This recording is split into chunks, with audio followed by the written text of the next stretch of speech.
ప్రభువును మన ప్రియ రక్షకుడైన యేసుక్రీస్తు నామమున అందరికీ ఉదయకాలపు శుభములు. నేటి దిన ధ్యానాంశము మత్తయి సువార్త 6వ అధ్యాయము 5 నుంచి 15 వచనములు. ప్రభు నేర్పిన ప్రార్థన.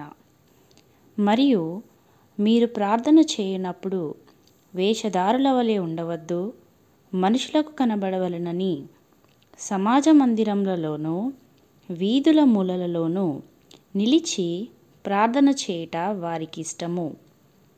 వారు తమ ఫలము పొందియున్నారని నిశ్చయముగా మీతో చెప్పుచున్నాను.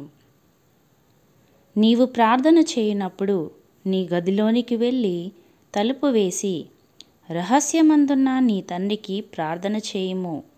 అప్పుడు రహస్యమందు చూచు నీ తండ్రి నీకు ప్రతిఫలమిచ్చును.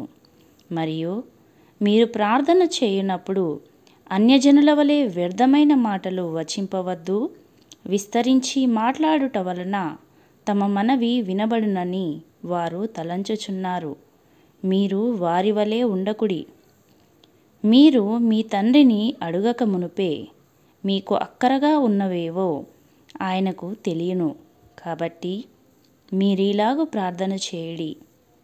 పరలోకమందున్న మా తండ్రి, నీ నామము పరిశుద్ధపరచబడునుగాక. నీ రాజ్యము వచ్చునుగాక. నీ చిత్తము పరలోకమందు నెరవేరుచున్నట్లు భూమి అందును నెరవేరునుగాక. మా అనుదినాహారము నేడు మాకు దయచేయుము.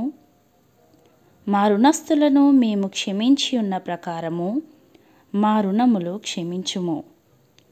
మమ్మును శోధనలోకి తేక దుష్టుని నుండి మమ్మును తప్పించుము. మనుషుల అపరాధములను మీరు క్షమించిన ఎడల మీ పరలోకపు తండ్రియు మీ అపరాధములను క్షమించును. మీరు మనుషుల అపరాధములను క్షమింపకపోయిన ఎడల మీ తండ్రియు మీ అపరాధములను క్షమింపడు. ప్రియులారా, ప్రభు నేర్పిన ప్రార్థనను మనము అనుదినము మన జీవితాలలో చేస్తూ ఉంటాం. ప్రార్థన యొక్క విశిష్టతను గూర్చిన మాటలను మనము చదువుకొని ఉన్నాము. ప్రార్థన దేవునితో మనము నేరుగా మాట్లాడే ఓ అద్భుతమైన అవకాశము. దేవునితో మనము సంభాషించుట, దేవునితో సమయం గడుపుట, దేవుని మాటలు వినుటయే ప్రార్థన. ప్రార్థనలో శక్తి ఉంది. ప్రార్థన దేవునికి మనలను దగ్గరగా చేస్తుంది, లోకానికి మనలను దూరంగా తీసుకెళ్తుంది. మన జీవితంలోని ప్రతిదినం ప్రార్థనతో ప్రారంభించి ప్రార్థనతో ముగించాలి. ఇది క్రైస్తవ జీవితానికి చాలా ప్రాముఖ్యమైనది. దేవునితో ప్రార్థనా సహవాసం కలిగి ఉండడం ఎంతో ధన్యకరము.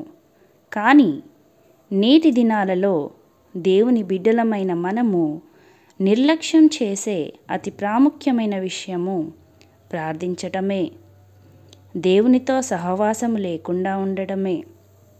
ప్రియులారా, ప్రభువైన యేసుక్రీస్తు వారు సైతము తండ్రి అయిన దేవుని ప్రార్థిస్తూ తన ప్రార్థనా జీవితాన్ని నిర్లక్ష్యము చేయలేదు. ప్రభువైన యేసుక్రీస్తు వారు మన కొరకు తన జీవితాన్ని ఒక మాదిరిగా ఉంచి ఉన్నాడు. ఆయనను పోలి మనము నడుచుకుని వారమై ఉన్నాము. నీతిమంతులమై, యథార్థ హృదయము గలవారమై, భక్తి కలిగి తండ్రి అయిన దేవునికి కుమారుడైన యేసుక్రీస్తు ద్వారా పరిశుద్ధాత్మ సహాయముతో మనము ప్రార్థించువారమై ఉండాలి. తనకు నిజముగా మొరపెట్టు వారికి ఆయన ఉత్తరమిచ్చును.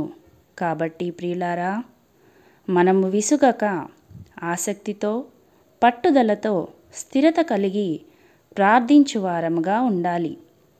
నీవు ప్రార్థన చేయనప్పుడు నీ గదిలోనికి వెళ్ళి తలుపు వేసి రహస్యమందున్న నీ తండ్రికి ప్రార్థన చేయుము. అప్పుడు రహస్యమందున్న నీ తండ్రి నీకు ప్రతిఫలమిచ్చును అని దేవుని వాక్యము సెలవిస్తుంది.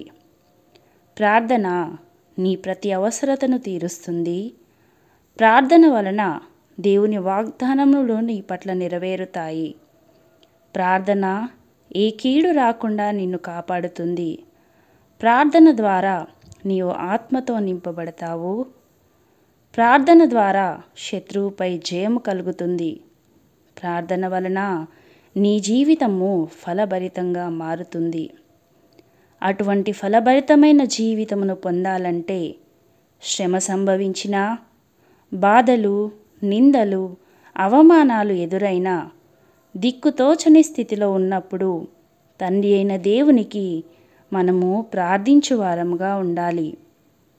ప్రభువును ఆశ్రయించినప్పుడు, మన స్థితిని వివరించినప్పుడు మన పట్ల దేవుడు కార్యం చేస్తాడు. అటువంటి ఎన్నో గొప్ప కార్యాలు ప్రార్థన వలన మనందరి జీవితాలలో పొందుకొనుటకు దేవుడు తన కృపను అనుగ్రహించునుగాక. ఆమేన్.